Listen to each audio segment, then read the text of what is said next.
だと表彰されたんですけれども、あなたのいろいろなことが賞とかいただいてます。 Hello guys, welcome back to our channel Winsworld TV. So ating tatalakayin ang mga naging pagsiwalat nitong tatay ni current undefeated and 4 World Division Champion Naoya Inoue aka the Japanese Monsters, kung saan lahat ng nakakalaban ni Naoya Inoue ay puro lang mahihina, at hindi masyadong sikat.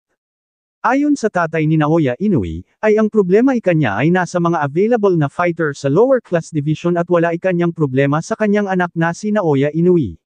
Kaya hindi nagkakaroon ng mega fight itong si Naoya Inoue, dahil ang mga fighter sa lower class division ay hindi kilala at hindi ito nakahanay sa mga Hall of Fame sa naturang sports na boxing. Tinanong din ng ama ni Naoya Inoue, tungkol sa request ng kanilang kababayan na mga hapon na labanan ni Naoya Inoue itong si former 3 World Division Champion Cuadro Alas Angas ng Pinas John Riel Casimero. Ayon sa kanya ay wala namang problema tungkol dyan, dahil pwede naman nila ikasa ang laban anytime. Ngunit ang problema ay itong mga big-time promotion, kung saan hindi na nila kontrolado kung sino ang makakalaban nitong si Naoya Inoue. Sa makatuwid ay ang mga promotion ang nagko-control at nagdedesisyon kung sino ang itatapat nila kay Naoya Inoue aka the Japanese Monster at hindi ang Team Inoue. Ang tanging kontrolado lang ng kanyang ama ay ang pag-focus nito sa training ni Naoya Inoue.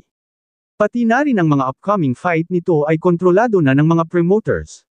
Kung inyo po napapansin na kadalasan sa mga naging kalaban ni Naoya Inoue ay hindi ito masyadong sikat at kilala, maliban na lang sa ating pambato na si John Riel Casimero, na pwede niya itong makalaban sa bantamweight division.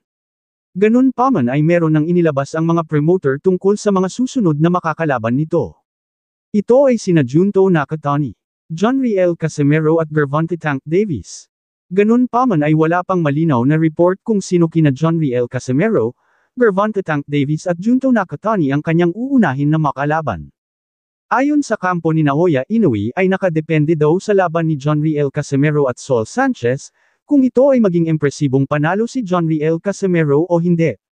Dahil kapag natalo dito si John Riel Casimero kontra Saul Sanchez ngayong October 13, 2024 na magaganap sa bansang Japan, ay tiyak na wala ng pag-asa na makalaban pa ni John Riel Casimero itong si Naoya Inoue aka the Japanese Monster. Ngunit kung ang Team Inoue lang ang masusunod na makakalaban ay mas gusto nila labanan si Gervonta Tank Davis, gaano nga ba kalakas itong si Gervonta Tank Davis? Halina't sabay-sabay nating panuurin ang kanyang laban na kung saan ay pinatumba niya ang kalaban sa maekling oras lang, tulad sa mga laban ni Naoya Inoue. Just land on the shoulder of Floyd Mayweather, boxing for a quick fire. Age that night, no one thought he could, and here his headshots are having an effect. Was it surprising? Because Davis is going through the motion, just starts sinking in from Gervonta Davis, and a huge right hand from Team Davis. Shots are coming from Davis at this point. That's a big left hand, and Walsh wants to hold on. He knows Walsh, but Davis knows he's hurting, and he's going looking for him now, and he's trying to finish it here, and he puts Fonseca ripping to the body with a right hook, left uppercut upstairs, and now Gervonta Davis starting to Fonseca by Davis, so it makes it okay. Hands behind his back. That's the enemy of this crowd, dude. Now Fonseca, Davis should be letting him earn that real. He's trying to walk right in. His loading up to the body. No inconsistency too hard, and then try to make him. Strong Fonseca's been. He doesn't feint at all. No, you know you need the break. The bicycle, utilizing lateral footwork, then lands. We are going to the 8th round, their respective careers. Oh, nice. Okay.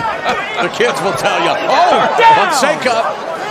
Oh, Fonseca unable to answer the 10 count, but we're going to have to look at a replay here, guys. Oh, and some